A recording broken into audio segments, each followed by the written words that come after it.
Dr. Chris Doherty here. I'm going to demonstrate my technique for utilizing Parcus 1.8mm draw tight anchors for our remplissage. So we've been intra-articular, we've identified our defects.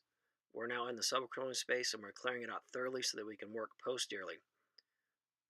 I will fix posterior labral pathology first, then place remplissage anchors but not tie them, then fix anterior labral pathology, then move back and tie my remplissage anchors to take the stress off of my labral repairs. So here we got our anchor. We've worked through a cannula, we drilled through our guide, placed our anchor down through the guide. We go ahead and toggle our deployment sutures, which in this case are the white ones. And then we'll work through the same cannula, leaving the sutures in place on the first anchor because we're protected by the drill guide, and place our second remplissage anchor.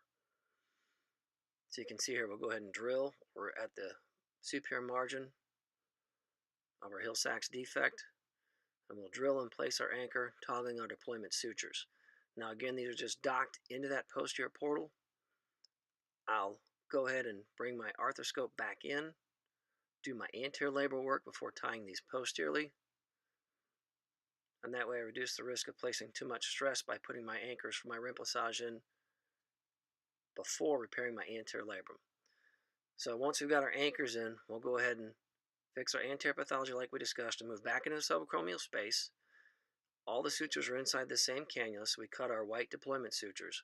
We simply tie one strand from each anchor together, slide these down, and then tie a standard surgeon's knot with the remaining limbs, one from each anchor, to compress the rotator cuff down into the Hill-Sachs defect. In doing so, we effectively convert an intra-articular defect into an extra-articular defect, utilizing these 1.8mm soft anchors.